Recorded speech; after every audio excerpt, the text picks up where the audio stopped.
Time now for Fibber McGee and Molly, and then stay tuned at 9 for Big Town. The Johnson's Wax Program with Fibber McGee and Molly.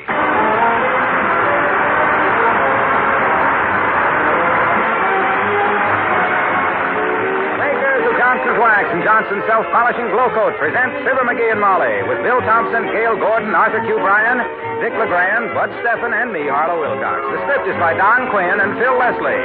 Music by the King's Men and Billy Mills Orchestra.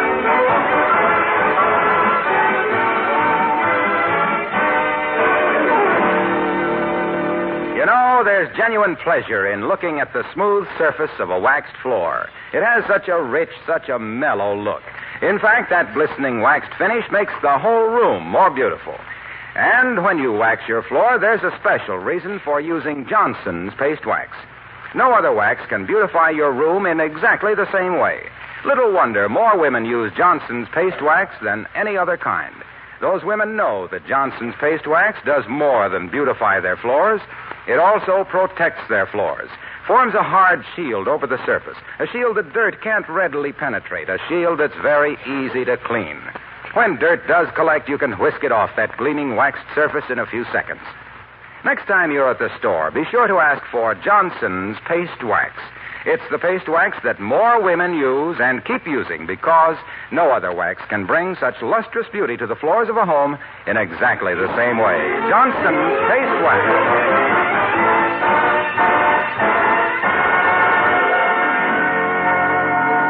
History shows that many a genius flowers late in life. At 50, Darwin wrote The Monumental Origin of Species. At 85, Farwell Dilworthy tried to carve a canoe paddle with his bifocals on and thus invented the mustard spreader. At 67, Norton W. Aspenloop tripped over his groceries, got molasses all over the fruit, and the world is richer for the taffy apple.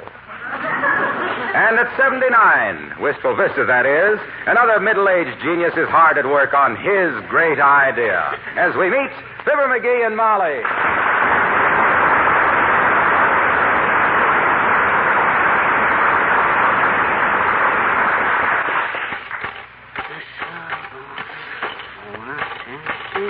My, that's an awfully long letter you're writing, McGee. Who do we know that deserves that? This ain't a letter, Tootsie. I'm writing a movie. A little project that's going to make me famous and both of us rich. Hey, how do you spell century? Century.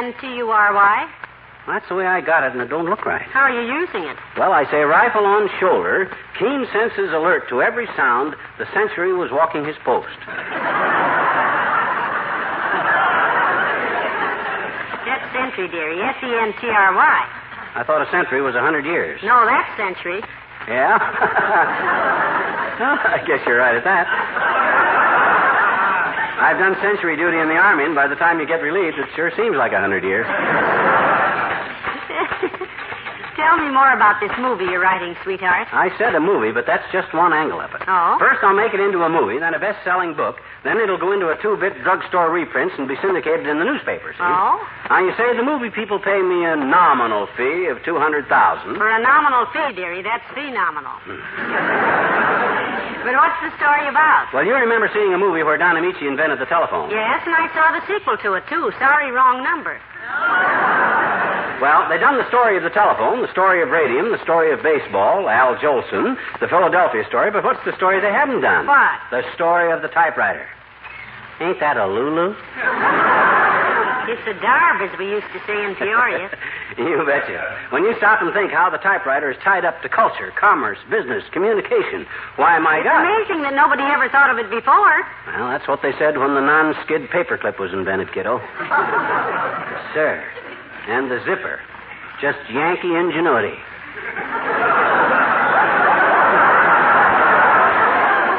You mean every Yank needs a zipper and vice versa?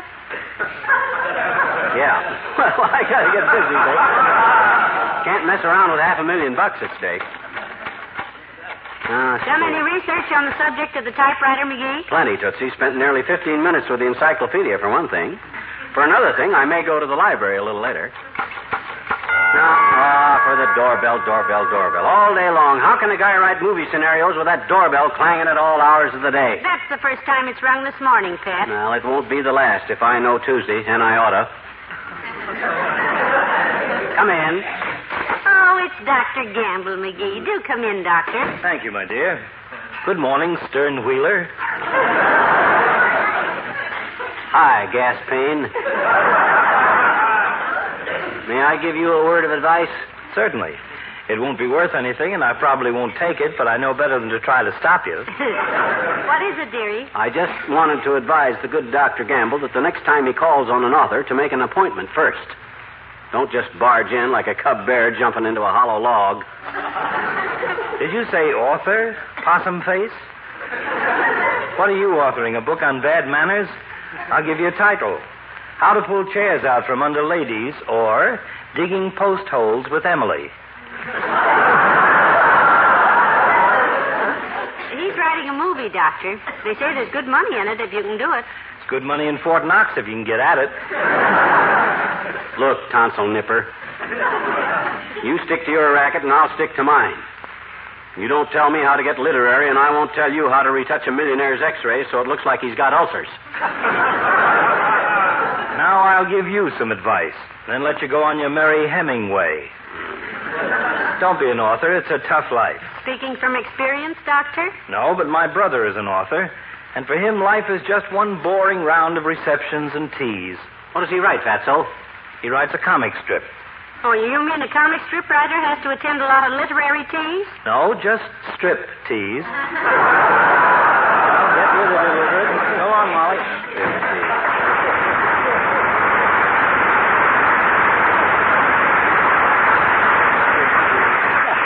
Boy, I can hardly wait to see Doc's face when those movie people hand me a check for a couple of $100,000. I can hardly wait to see my own. Betcha. My eyes will pop out so far the pupils will think it's recess. Now, you just be patient, my dear. One of these days we'll have a swimming pool and a private yacht and our own box at the races. Oh, wonderful. Yeah. We can take turns standing on it. Now, back to work, Snooky. Bring me some black coffee, will you? That'll keep me awake. Keep you awake? You've only been out of bed 2 hours. Besides, you don't like black coffee. I gotta like it. I gotta learn to like it. All authors live on black coffee and smoke pipes. Drat it, I wish I had some carbon paper. You mean you're not keeping an extra copy? Oh, sure. I haven't got any carbon paper, though, so I'm typing every line twice. Sure, then I'll cut it apart and paste up 2 copies. There's always a way, Snooky, if you just will use the old... Come in. Oh, Wally Wimple. Hi, Wally. Hello, Mr. Wimple. Hello, folks. I hope I'm not intruding. Not at all, Wimp. The world has waited 1,000 years for this stuff I'm working on. It can wait another 3 minutes. Oh, I see you're working, Mr. McGee. Novel? Anytime you find him working, it's novel, Mr. I'm writing a movie, Wimp, about the invention and development of the typewriter. I've already telegraphed a couple of big movie stars to hold themselves ready for it. Hey, you're an author yourself, aren't you, Wimp? Oh, indeed I am. I write poetry. Oh? Would you like to hear my most recent one? Oh, yes, we would, Mr. Wimple. What's the name of it? Well, I call it A Lobster and an Oyster. Well, let's hear it before I have to go back to work in about 30 seconds, Wimp. All righty. A lobster and an oyster sat upon the ocean bed, discussing this and that until the puzzled oyster said, "How come you wave your nippers so? Keep rinsing off your paws."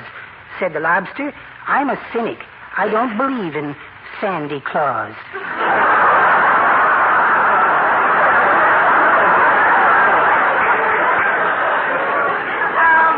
Goodness, isn't that cute? Yeah, but being a novelist myself... Oh, there's another verse, folks. Oh, dear. It goes, said the oyster, "Watch my ball of yarn. You're such a clumsy cuss. I'm making 8 argyle socks for a lady octopus." The lobster said, "You have no hands, yet you knit things for your girl." "Not knit," replied the oyster, "but let me show you how I purl." I don't want to bother you any more now, Mr. McGee. So long.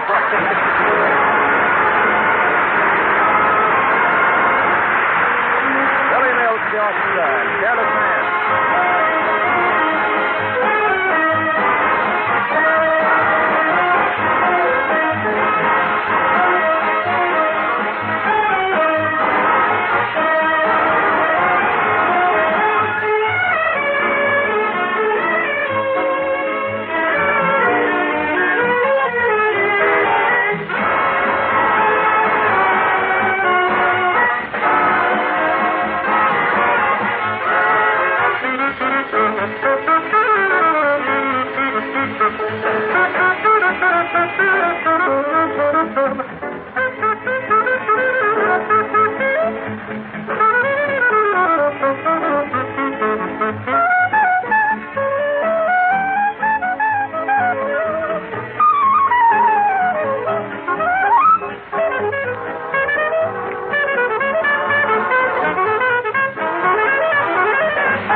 Typewriter coming along, McGee. Great, Tootsie, great. This story is going to have everything a story needs to be a knockout, Molly. Really? What suspense. Uh-huh. For instance, on the first page of my story, there's a murder. A murder on the first page? Yep.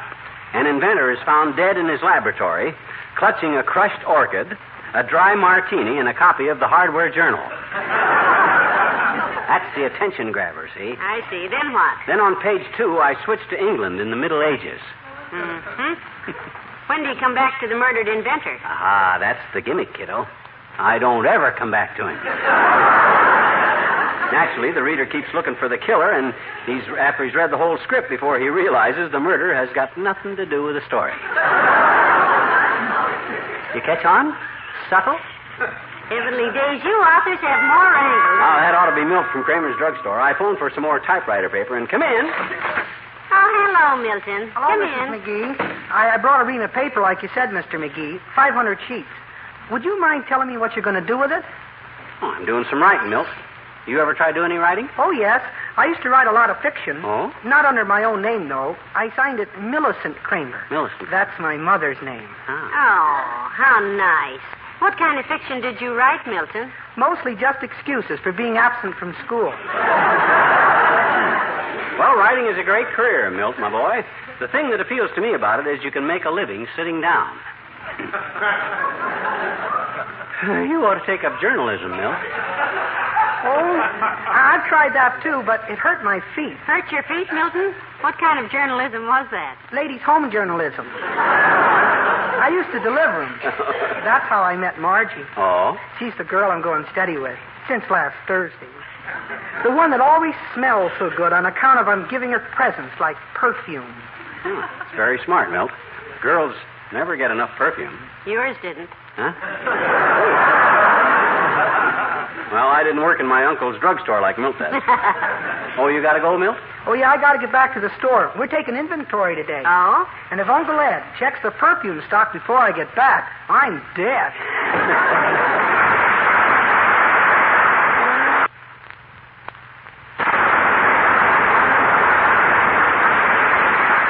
This ain't getting the story of the typewriter told, Molly. I got so much stuff in my head to write down. How far have you gotten with it, anyway? You were telling me about page 2 when Milton came in. Oh, well, I'm up to chapter 5 on it now. Oh? Just a good start. What I'm doing right now is working several countries into the story, you see, giving it a sort of an international touch. Oh, you mean like the Marshall Plan? Yeah. That's the biggest international touch I know of. How does this sound? Listen. Grinding his Egyptian cigarette out on the African leopard skin rug and taking the beautiful Hungarian Countess Toujours in his arms, young Marsh Jefferson gazed hungrily into her eyes. Young who? Young Marsh Jefferson. He's the playboy son of a family of Southern aristocrats who fled to England to escape the poll tax. I see. Anyhow, young Marsh Jefferson gazed hungrily into her eyes. What does the Countess do? Feed him a corn pone? Oh, I got a turning point right here, right now, and I can take the story two ways from here, you see. Sounds like it's gone 4 ways already. You see, I say, as the Countess lifted her face toward his, a sound was heard in the distance. What was the sound? I haven't decided yet. It can either be peasants shouting, which means the French Revolution has busted out, or horses' hoofs, which means the U.S. cavalry is coming. If it turns out to be gunfire, it means 8 literary critics have just shot themselves. Look, dearie, now this is Hello, Molly. Hiya, pal. Hello, Mr. Wilcox. Come on in. Sit down, Junior, but don't talk. I'm creating. What's he creating, Molly, besides a funny noise on that paper spoiler? Well, he's writing the story of the invention of the typewriter, Mr. Wilcox. His version of it, at least. Really? Well, look, pal, I used to do a little writing. Let me give you a tip, will you? You'll welcome it, won't you, dearie? No, but I'll be polite about it. Okay, Junior, unburden yourself. I ain't heard anything about you writing the great American novel, but go ahead. Tell the author how to write. Well, I was just going to suggest that you keep it simple. You see, when I first started writing advertising for Johnson's Paste Wax, I used to say, Johnson's Paste Wax will render your possessions invulnerable to abrasions, impregnable to friction, attrition, and confrication. Stuff like that. I think that's beautiful writing. Personally, I don't I care. used to say things like, Johnson's Paste Wax inevitably imparts a coruscating, scintillating fulguration to one's floors, furniture, and woodwork, which endows the domicile with joviality and vivacity and attracts the spirit of euphrosyne to the dwellers therein. You don't say. I almost didn't. You keep writing like that, Junior, and they'll revoke your poetic license. I bet that would have sold a lot of Johnson's Paste Wax, though, if anybody knew what you meant. Well, that's what the company said. They said, look, kid, let's just keep it simple. Just tell them that Johnson's Paste Wax will give floors, furniture, and woodwork a soft, gleaming luster that shines with the happy look of a well-loved home. That will give a new protection and beauty that time and age cannot... It can't. Hey, look. Waxy. Yes, pal. Hey, look. I'd like to stay and criticize your story, but I've got to run along. This is World Trade Week, you know, and I've got to address a meeting. This is what week, Mr. Wilcox? World Trade Week, Molly. A week set aside to highlight the trade between nations. Oh, that. Well, I'm in favor of that, Junior. You may quote me. You may say for me that I feel the more we import and export, the more stuff goes in and out. A very weighty statement, dearie. Yep. You may tell your meeting that I said the more countries trade with each other, the better off we all are, and well, then we'll be... Oh, I see. You feel that the ship of state sails best with the trade winds. Exactly. Thank you, pal. That's a very thoughtful statement. So long, Molly.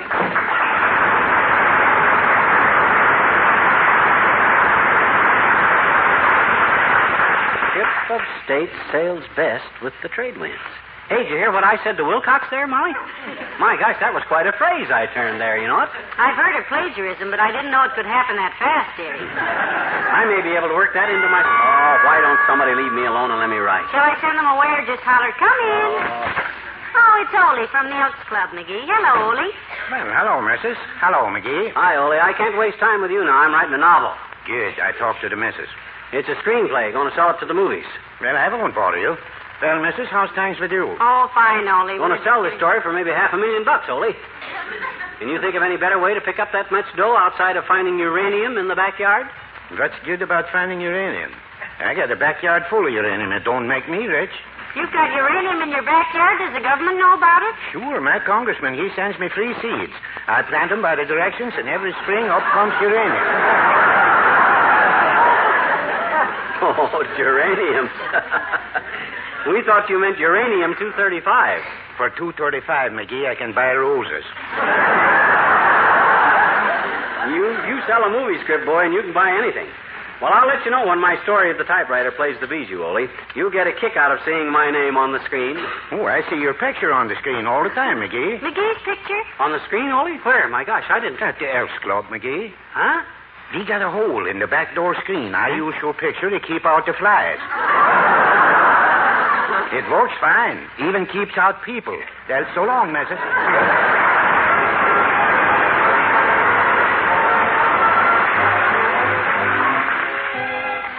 The King's Men and the Typewriter Serenade. 79 Wistful Vista, 1949.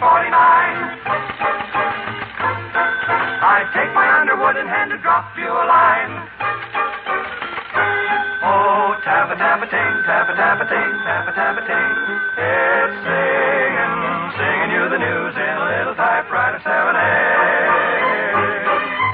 Every little tap means a little kiss, tappa tappa ting. It's bringing you my heart in a little typewriter serenade. And while I'm typing out this letter, I'd better enclose more kisses. Tappa tappa ting, tappa tappa ting, tappa tappa ting. It is ending, sending you my love in a little typewriter serenade. Serenade, serenade. Page 1 is through, and here's page 2. Just a line or two telling you what's new so you won't be blue, my darling. Sending you the news in a little typewriter serenade. I called upon the Gumps, Junior had the mumps, see I'm in the dumps. I miss you, thought I'd tell you so in a little typewriter serenade. And while I'm writing you this letter, I'd better get finished with it. So I'll say goodnight, don't forget to write till I hold you tight. Real soon, dear, here's all my love in a little typewriter serenade, serenade, serenade, serenade, serenade. The typewriter serenade.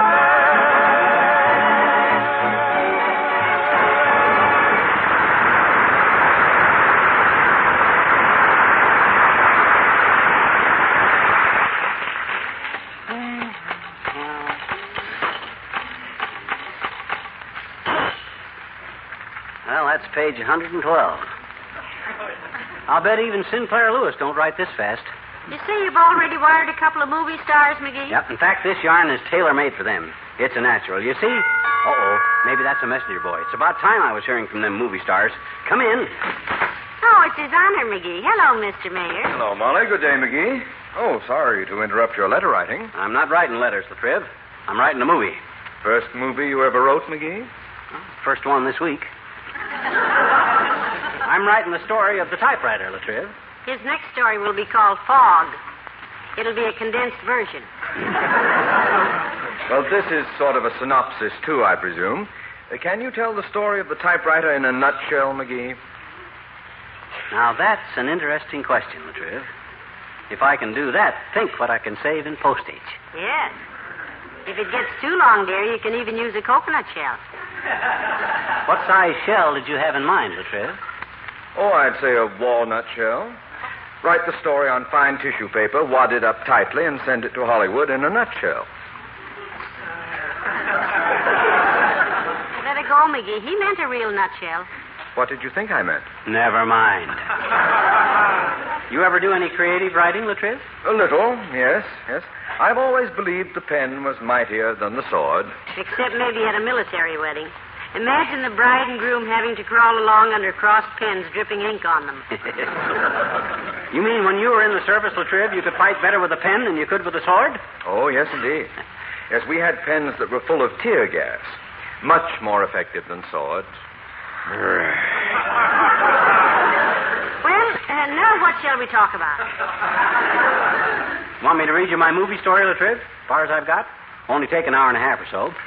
You see, the first shot is a cottage in England. We truck the camera up to a pub. Ah, England. I love England.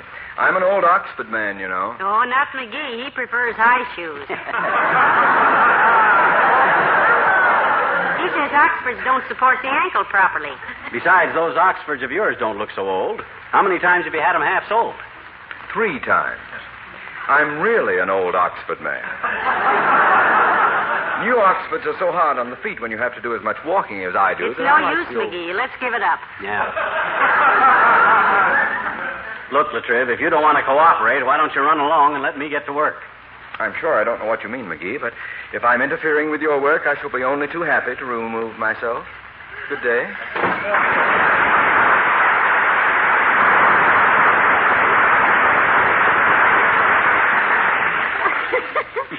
wonder if he's catching on or whether this was just coincidental. Search me. We sure didn't get any place with him today. Oh, well, I got to get back to work. Now, let's see. McGee, what movie stars did you say you wired about taking part in this picture of yours? And weren't you being slightly premature? No, because this will be such an important picture. I wanted to have exactly the two people that would... here we are. Come in. Get him, McGee. That's himself there, lad. 2 telegrams for you, Mac. Sign here. Okay, bud. And here's $1 for yourself. Gee, thanks. Wasn't that a rather heavy tip here? It wasn't too big a tip. Because if this story sells, I can afford it. And if it don't, I may be delivering telegrams one of these days myself. Maybe somebody will give me $1. Well, who are the wires from? Open them up quick. Okay, let's see. Wait, tape. Oh, my gosh. What? Gregory Peck can't make it. Oh, dear. Shucks. Says he's got previous commitments. Doggone it. How about the other one? Oh, wait, I get it over. Let's see, Papa. Oh, can you beat that for rotten luck? She's tied up, too. Who? Marcia Hunt. All the dirty luck I ever... Well, that's that, I guess. That. Oh, McGee, what are you doing? You're tearing up your manuscript and it was almost done. Well, it's no good now, Snooky. Why isn't it? There are other actors besides Gregory Peck and Marcia Hunt. Not for this picture. How can you do the story of the typewriter without Hunt and Peck?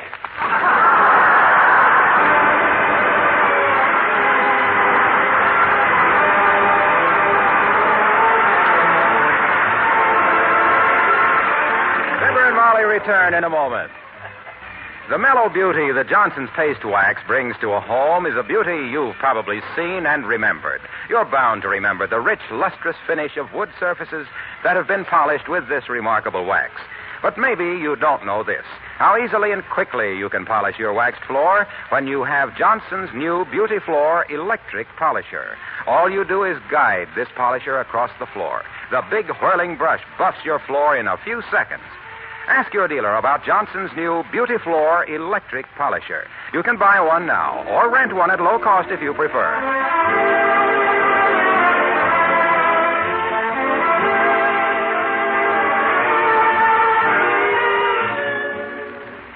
Hey, Molly, who's going to do the summer show for the Johnson people? Oh, they have a wonderful show lined up, McGee. Yeah? It stars Ken Darby and the King's Men and features their king for a night with a guest king every week. Oh, that sure sounds very good. How many more shows have we got? Just one more after tonight. Just one? Yeah, just one. You sure? Yeah, I think Hey, so. I don't know. Wait till I count my Sodamine tablets.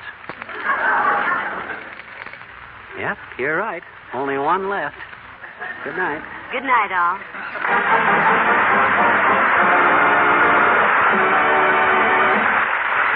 The makers of Johnson's Wax and Johnson's Self-Polishing Glow Coat, Racine, Wisconsin, and Brantford, Canada, bring you Fibber McGee and Molly each week at this time. Be with us again next Tuesday night, won't you? Rub it on. Wipe it off. That's how easy it is with Johnson's Car New, the auto polish that saves you work while giving your car a Sunday shine. First, Car New cleans your car, cuts through traffic tarnish and road film that water won't touch. Second, Car New polishes your car, makes the whole body sparkle like new.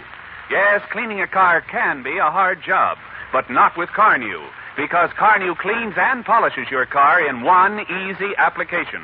Tomorrow, ask your nearest service station or dealer for Johnson's Car New. Just rub it on, wipe it off. That's all you do with Car New. This is NBC, the National Broadcasting Company.